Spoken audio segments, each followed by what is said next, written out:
MCC पढेका मान्छे मैले त्यति भेटिनँ।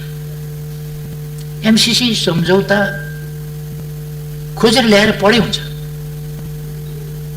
पढ्ने भन्दा हल्लाका भरमा कुद्ने र जसरी भए पनि विरोध गर्न पाए भयो भन्ने कस्तो चिन्तन। खुट्टाले टेकेर हिँड्न छोडेर टाउकाले टेकेर त्यो हातले टेकेर खुट्टा ठाडा पारेर हिँड्ने अभ्यास गर्न किन जरुरी छ? खुट्टाले टेकेर हिँड्नुपर्छ। खुट्टाले टेकेर हिँड्ने भनेको जे त्यसमा प्रबन्ध छ त्यो प्रबन्ध पढेर त्यो प्रबन्धमा ठिक बेठी यहाँ छ भनेर भन्नु चाहिँ एउटा कुरा हो। लहै लहैमा लौ अमेरिकी सेना आउने भयो, कहाँ पढ्छन् के पढ्छन् अचम्म लाग्छ मलाई। कागले कान लगो भन्दाखेरि लाँदा त दुख्छ होला नि अलिकति, त्यो दुख्या छैन भने होइन होला त भन्ने थाहा पाउनु पर्यो नि पहिले। दुख्या छैन तै पनि सुटुकै लगेछ कि भन्ने हो भने पनि छाम्नु पर्यो नि कान छ कि छैन यहाँ भनेर।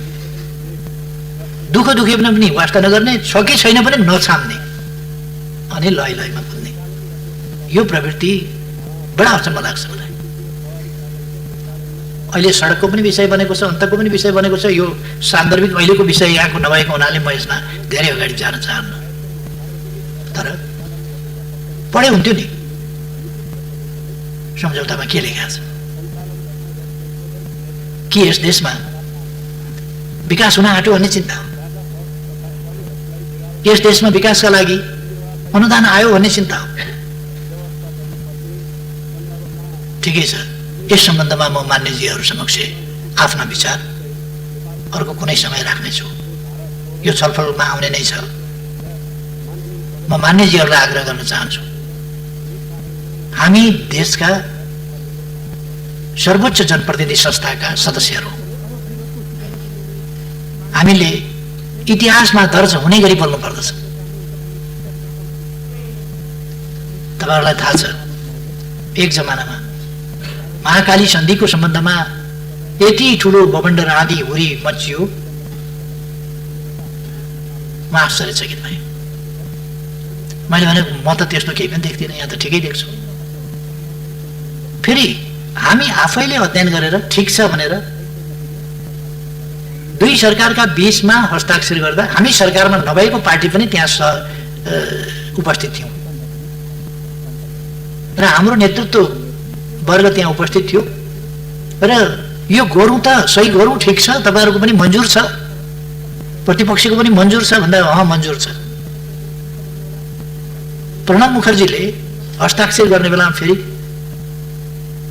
3-4 पल्ट पहिले सोधिसकेर हस्ताक्षर गर्ने बेलामा कलम समातेपछि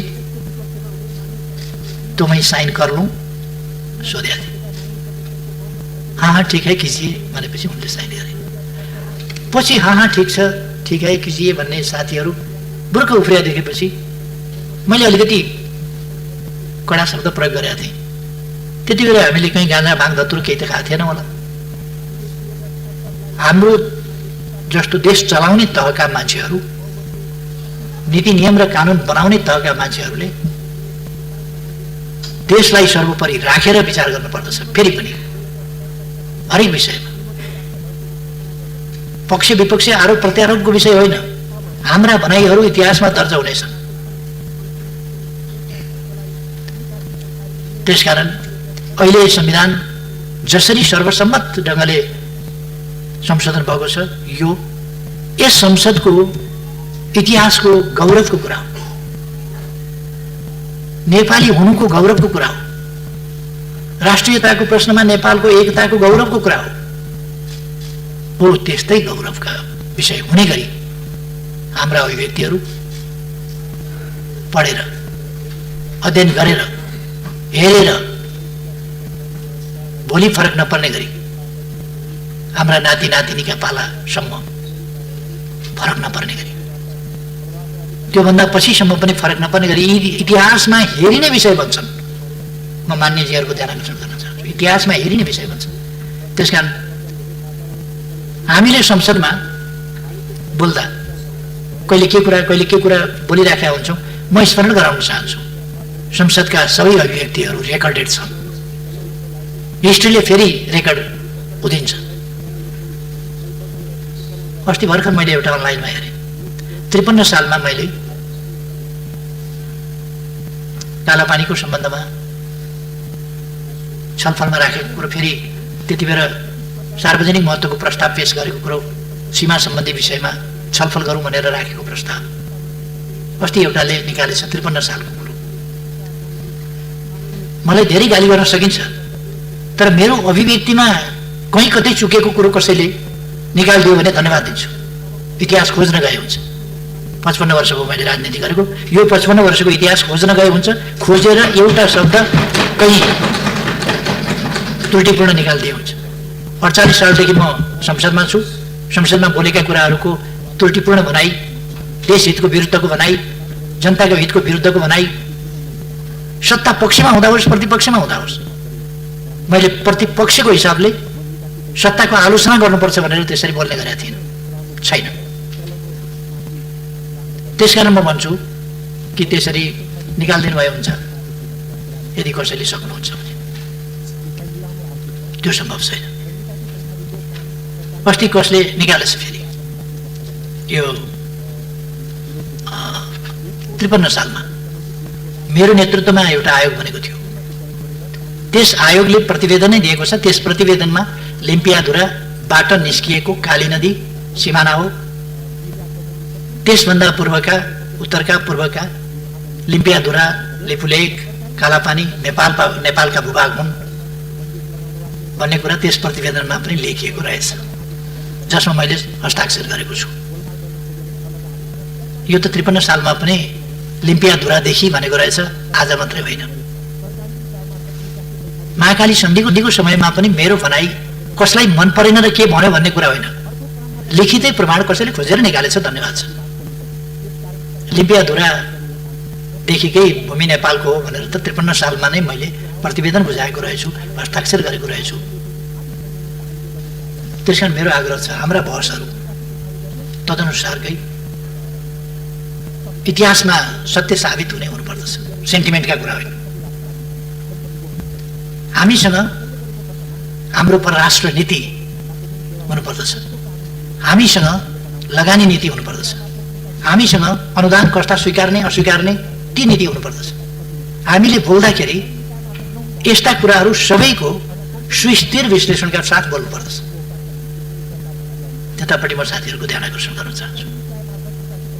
र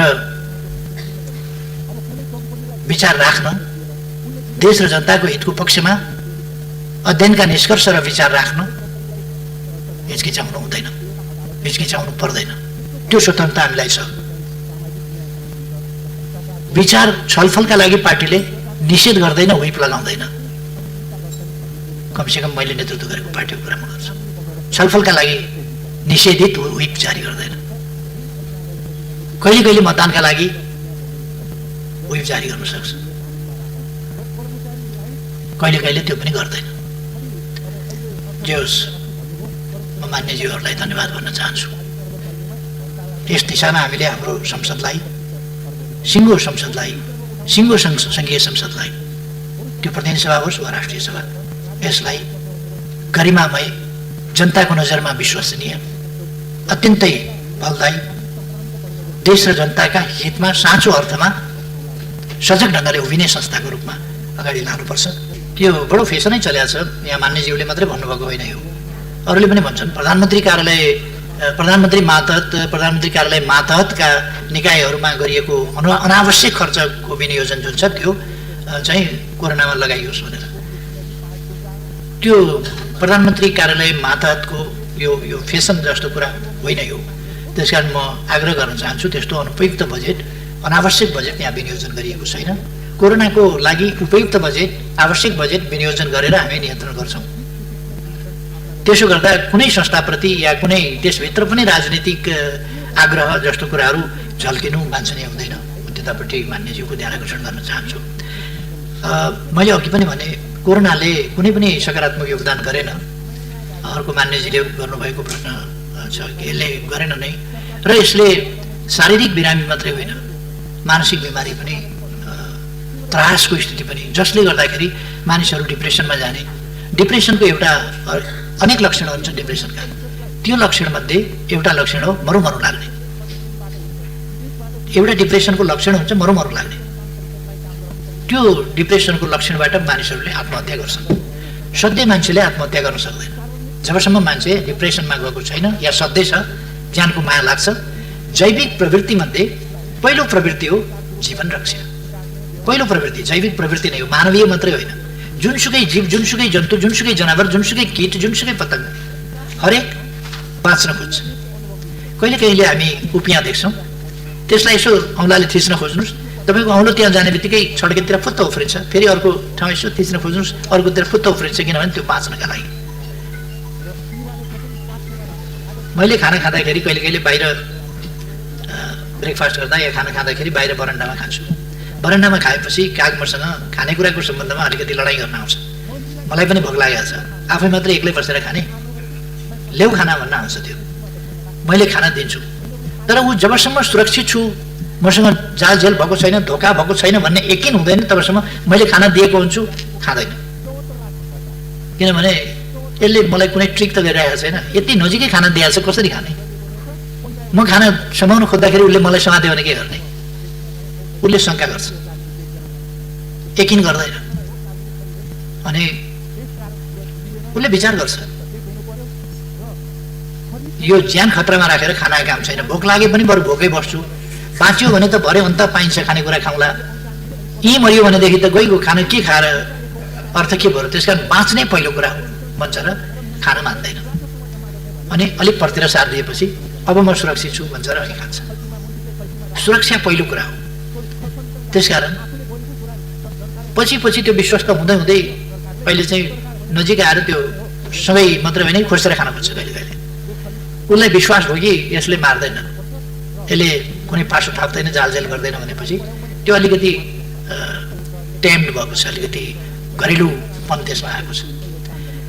तर पनि ऊ पूर्ण यकिन चाहिँ गर्दैन। फेरि पनि हेर्छ, अनुहार हेर्छ, हात हेर्छ, हात चलाइ हेर्छ, उसको खानातिर मुखतिर नै लगाएको छ कि मात्रै ल्याउन खोज्दैछ त्यो हेर्छ। उतिर हात यसो गर्यो भनेदेखि ऊ फुत्त पर सरिहाल्छ। यो जैविक प्रवृत्ति मानिसमा हुन्छ। त्यसकारण मान्छे झन् सचेत हुन्छ, मर्न चाहँदै चाहँदैन, आत्महत्या गर्नै सक्दैन। बाँच्ने प्रवृत्ति मानिसको मात्रै होइन, जैविक हो, जीवमा पनि त्यो हुन्छ भने मान्छे त झन् सचेत, ऊ चाहिँ बाँच्न चाहन्छ, बाँच्न खोज्छ। त्यसकारण जब मान्छेले आत्महत्या गर्छ तब बुझ्नुपर्छ पीडाले मर्यो, के भएर मर्यो, कसो भएर मर्यो भने पनि त्यस पीडाले उसलाई पहिले डिप्रेसनमा लान्छ र डिप्रेस भएपछि मात्रै उसमा मर्ने प्रवृत्ति सुरु हुन्छ र हाबी हुन्छ। जब मर्ने प्रवृत्ति, मरुमरु लाग्ने प्रवृत्ति हाबी हुन्छ तब उसले आत्महत्या गर्छ। त्यसकारण हामीले साइकोलोजिकल ढङ्गले ट्रिट गर्ने, काउन्सिलिङ गर्ने यस्ता बेलामा जरुरी छ। त्यसै कारण हामी भनिरहेका छौँ कि टेरर, मानिसलाई टेरर हुने गरी, टेरराइज हुने गरी होइन, सतर्क हुने गरी कुरा गरौँ। हामी पनि सतर्क बसौँ, आतंकित नबनौँ। कोरोनाबाट सतर्क बसौँ, आतंकित नहौँ। यो खराब हो, यसले मार्न पनि सक्छ, तर त्यसबाट हामी बाँच्न सक्छौँ, सर्न नदिन सक्छौँ सतर्क भयौँ भने। त्यसकारण आतंकित नबनौँ। आतंकले डिप्रेसनमा लान सक्छ। यस्तो कुराहरू थुप्रै भएको छ। डिप्रेसन अब कोरोनाको कारणले डिप्रेसन भएको हुनसक्छ, अथवा कोरोनाका समयमा भएका अन्य गतिविधि, अन्य क्रियाकलाप, अन्य हिंसाजन्य कुराहरू अथवा अरू प्रकारका मानसिक दबावहरू सृजना भएर पनि डिप्रेसनमा गएको हुनसक्छ र आत्महत्या भएको हुनसक्छ। तर त्यो लकडाउनका कारणले होस्, अरू कारणले होस्, कोरोना लाग्ला भन्ने डरले होस्, अथवा लकडाउनको फाइदा लिएर कसैले सबलले दुर्बललाई पीडा दिएको होस्, बाँच्न कठिन बनाएको होस्, मर्यादित जीवन जिउन नदिएको होस्, जेसुकै कारणले भए पनि त्यस्ता कुराहरू हुने गरेका छन् जसप्रति सरकार अत्यन्त संवेदनशील छ। र सामाजिक काउन्सिलिङ गर्ने कुरा, आतंकित नहुने कुरा, समाजलाई सभ्य र मर्यादित ढङ्गले चलाउनुपर्छ। हामी मानव जाति चाहिँ सभ्य हुनुपर्छ, परपीडक होइन, सहयोगी हुनुपर्छ भन्ने असल चेतनाका कुराहरू सम्प्रेषण गर्ने र मानिसलाई कोरोनाबाट पनि त्यही ढङ्गको सजगता दिने, आतंक होइन, त्यस सम्बन्धमा पनि हामीले प्रयास गरेका छौँ। सञ्चार माध्यमहरूलाई पनि हामीले भनेका छौँ कि सञ्चार माध्यमहरूले सचेत बनाउने, त्रसित बनाउने होइन, मान्छेलाई उच्च मनोबलको बनाउने, आतंकित होइन, उच्च मनोबलको, कि हामी सर्नबाट रोक्न सक्छौँ, जोगिन सक्छौँ, सरिहाल्यो भने पनि त्यसलाई पराजित गर्न सक्छौँ। नेपालीमा इम्युन सिस्टम धेरै राम्रो छ भनेर मैले धेरैपल्ट सकारण भनेको छु। सकारण त्यसका तर्कहरू छन्। कतिपयले इम्युन सिस्टम बुझेका छैनन्। नेपालीहरूमा असाधारण इम्युन सिस्टम छ। एकाध उस्तै कमजोर भएका मान्छे, इम्युन सप्रेस गरेका मान्छे, त्यस्तोहरूलाई मात्रै खतरा हुन सक्छ। नत्र भने साधारणतया भन्ने हो भने नेपालीहरूमा जुन इम्युन सिस्टम छ त्यो लागेर पनि त्यसले लगिहाल्न सक्छ भन्ने कुरा चाहिँ होइन। त्यसै कारण 7177 जना संक्रमित हुँदा जम्मा 20 जना, त्यो पनि अन्य रोगले गर्दा। यो कोरोना लागेपछि अब WHO को भनाइअनुसार हामीले एउटा त्यो मापदण्डलाई मान्न पर्ने कि त्यो लागेपछि त्यसैको टाउकोमा हालिदिनु पर्ने भएको हुनाले यो 20 को सङ्ख्या भएको। अझै पनि म त्यो दोहोऱ्याउन चाहन्छु, त्यो सत्य हो त्यो कुरा। र नत्र भने हाम्रो साह्रै सानो सङ्ख्या होला।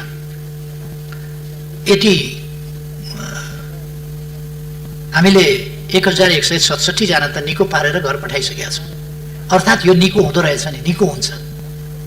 1-2 जना बितेको भए पनि 1167 जना त निको भएर घर गए अथवा निको भएर घर जान्छन्। 81-82 वर्षको उमेरको ज्येष्ठ नागरिक महिला निको भएर घर जानुभयो। 64 वर्षको ब्लड प्रेसर भएका बिरामीहरू, उच्च रक्तचाप भएका बिमारीहरू, दमका बिमारीहरू, अरू विभिन्न बिमारीहरू भएकालाई गाह्रो पर्छ भनेको पनि नेपालमा त्यस्ता बिमारी। खोइ म त दमको बिमारी थिएँ, यस्तो थियो, तर पनि उच्च रक्तचाप पनि थियो, तर पनि मजाले तातो पानी खाने गरेँ, निको भएर पो आएँ भन्ने बुढाबुढीहरू हामीले भेटिरहेका छौँ।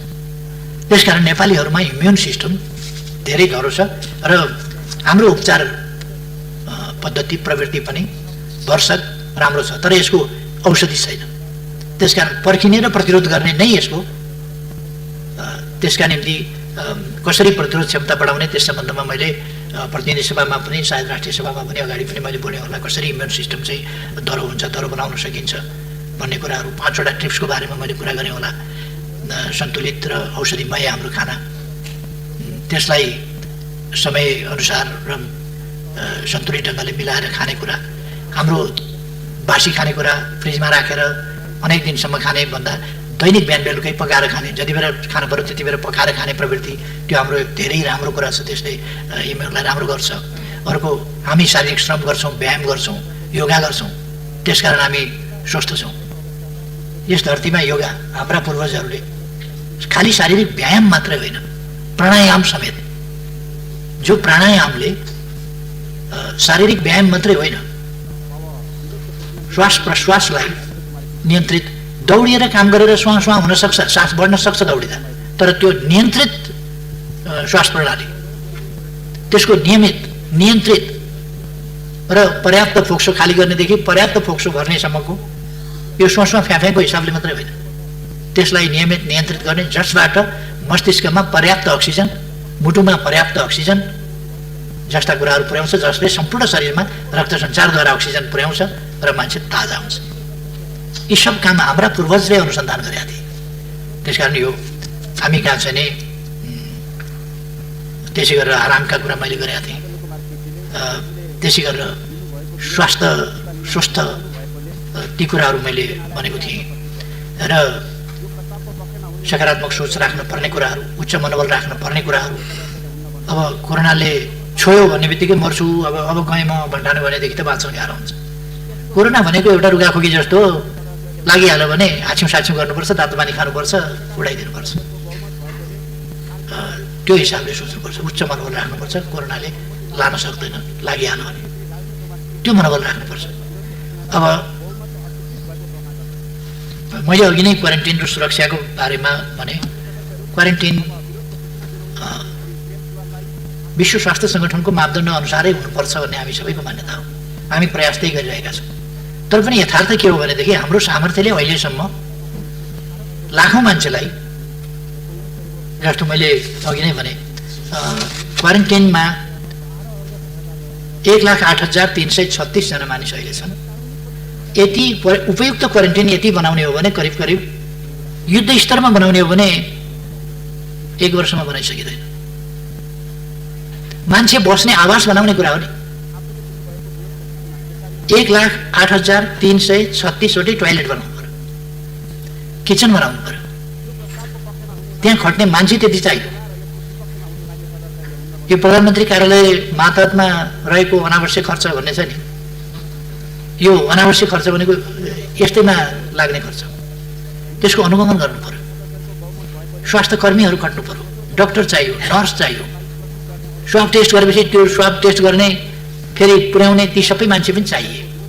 सुरक्षाकर्मी चाहिए, भोलिन्टियर्स पनि चाहिए। 3टा भोलिन्टियर्स अपराधी निस्किए भनेर संसारभरिका भोलिन्टियर्स भनेका अपराधी हुँदा रहेछन् भन्ने ठान्नु हुँदैन। भोलिन्टियर्स भनेको एउटा पवित्र नाम हो। तर अब कोही अनेक भेषमा पनि कुकर्मीहरू निस्किन्छन्, पवित्र भेषमा, विभिन्न नामका विभिन्न रङका वर्क ओढेर पनि भेटिन्छन्। त्यसो भनेर त्यस्तो वर्क ओढ्ने जति या त्यस्तो नामका वस्त्र धारण गर्नेहरू जति सबै त्यस्तै हुन्छन् भन्न सकिँदैन। कहिले कहिले एकदमै राम्रो काम गर्नुपर्ने, पुण्य काम गर्नुपर्ने ठाउँका मान्छेहरू अपुण्य अपराधिक क्रियाकलापहरूमा संलग्न भएको पनि पाइन्छ। तर सबैलाई जेनरलाइज त्यसमा गर्न हुँदैन। म साथीहरूलाई आग्रह गर्न चाहन्छु, सुरक्षाको प्रबन्धमा सरकारले थप सजगता यस्ता घटनाहरूबाट लिएको छ र लिन्छ। एउटा अत्यन्त राम्रो प्रश्न गर्नुभएको छ। मैले अस्ति चैत्रबाट कक्षा सुरु हुँदा मैले शैक्षिक अभिभावकत्व लिएका मुलुकका विद्यार्थीहरूलाई काठमाडौँमै ल्याएर बोर्डर्स गर्ने, त्यसका निम्ति माघमा आमा बुवाहरू समेत बोलाउने ती कुराहरू अगाडि सारेको थिएँ। यहाँ फागुनमा उहाँहरूलाई बोलाउने र उहाँहरूले पनि बस्ने ठाउँ, स्कुल, बोर्डर्स कहाँ गरिन्छ त्यो हेर्ने। र मैले त्यसै गरी सिरामा शैक्षिक अभिभावकत्व लिएका विद्यार्थीहरूलाई पनि त्यसै गरी पढाउने भन्ने सोचेका थिएँ। तर यो क्वारेन्टाइनको कारणले, लकडाउनको कारणले, आदि कारणले ती विद्यार्थीहरू पनि र अरू पनि त्यस्तैमा परेका छन्। अर्को, हामीले अस्ति 1 गतेबाट अनलाइन शिक्षा आदि भनेर सुरु गऱ्यौँ। तर नेपालको सुविधा, सहुलियत, पहुँच यी सबै कुरा समान छैनन् र सबै ठाउँमा पुर्याउन सकिएको छैन। त्यसकारण सबैलाई भएन भने कसैलाई पनि नगर्ने भन्न सकिँदैन। त्यसकारण हुन सकेका ठाउँहरूमा हामीले अनलाइन शिक्षा, अफलाइन शिक्षा, टेलिभिजन शिक्षा, रेडियो शिक्षा, विभिन्न ढङ्गले शिक्षा उपलब्ध गराउने ती कामहरू गरेका छौँ। जहाँ इन्टरनेट छैन त्यहाँ इन्टरनेट पुर्याउने कोसिस गरेका छौँ। तर सबै ठाउँमा कम्प्युटर, सबै ठाउँमा टेलिभिजन, सबै ठाउँमा टेलिभिजनको पहुँच अथवा त्यसको टावर, त्यसको प्रसारणको क्षमता आदि कुराहरू नै नपुगेका त्यस्ता ठाउँहरू छन् र इन्टरनेट नपुगेका ठाउँहरू छन्। त त्यस्ता ठाउँहरूका विद्यार्थीहरूप्रति हामी चिन्तित छौँ, कसरी त्यसमा पुरा गर्न सकिन्छ भन्ने कुराहरू यहाँले ध्यान आकर्षण गर्नुभयो। मैले आफूले शैक्षिक अभिभावकत्व लिएका विद्यार्थीहरूको बारेमा मलाई सम्झना छ, मैले बिर्सिएको छैन। र ती विद्यार्थीहरूको खबर यहाँहरूले सुन्दै जानुहुनेछ भविष्यमा। मेरो विश्वास छ तिनीहरू त्यसै अनुसारको प्रगति गर्दै अगाडि बढ्नेछन्। अरू ठाउँमा पनि मैले गरिब बालबालिकाहरूको कसरी उत्थान गर्न सकिन्छ, तिनीहरूलाई गरिबीबाट कसरी उन्मुक्त गर्न सकिन्छ र तिनीहरूको उज्जवल भविष्य कसरी बनाउन सकिन्छ, तिनीहरूलाई प्रतिस्पर्धी क्षमताका नागरिक, विश्वमै प्रतिस्पर्धी क्षमताका नागरिक कसरी बनाउन सकिन्छ हाम्रा देशका तमाम बालबालिकालाई, त्यतापट्टि पनि मेरो ध्यान गएको छ र सरकारको ध्यान गएको छ। तदनुसार हामी प्रयासहरू अगाडि बढाइरहेका थियौँ। आगामी वर्ष हामीले यस वर्ष यो नयाँ आर्थिक वर्षमा देशलाई साक्षर घोषणा गर्ने योजना बनाएका थियौँ। तर मलाई लाग्छ यस वर्ष हामीले साक्षर बनाउन सम्भवतः सक्दैनौँ, अर्को 1 साल पर्खिनुपर्छ जस्तो लाग्छ। त्यसकारण अहिलेको सरकार कुनै अव्यावहारिक कुराहरू गरिरहेको छैन। जस्तो हामीले यसै वर्ष साक्षर बनाउने भने पनि यस वर्ष साक्षर बनाउन सम्भव नहुन सक्ने अवस्था रहेको कुरा म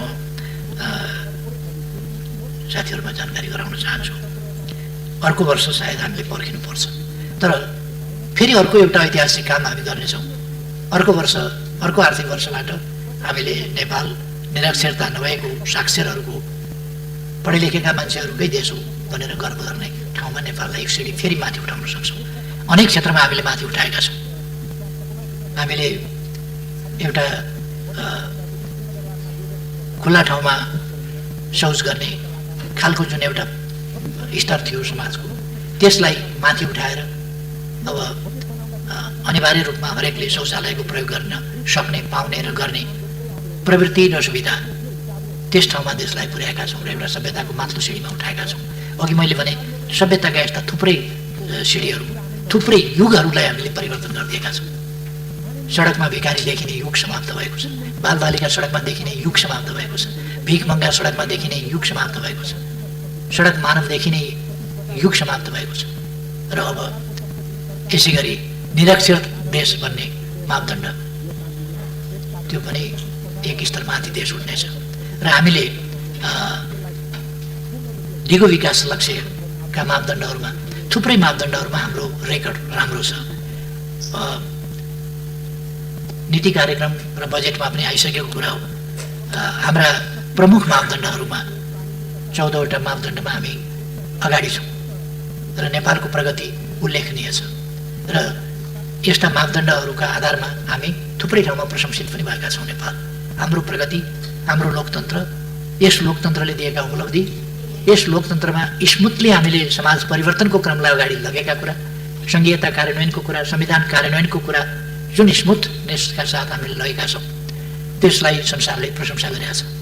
हामीले हिंसाको अन्त्य गरेर शान्तिको दिशामा जुन प्रगति गरेका छौँ, शान्ति प्रक्रियालाई जसरी प्रारम्भ गऱ्यौँ, अगाडि बढायौँ र समाजमा शान्ति स्थापना गऱ्यौँ, यी कुराहरू अगाडि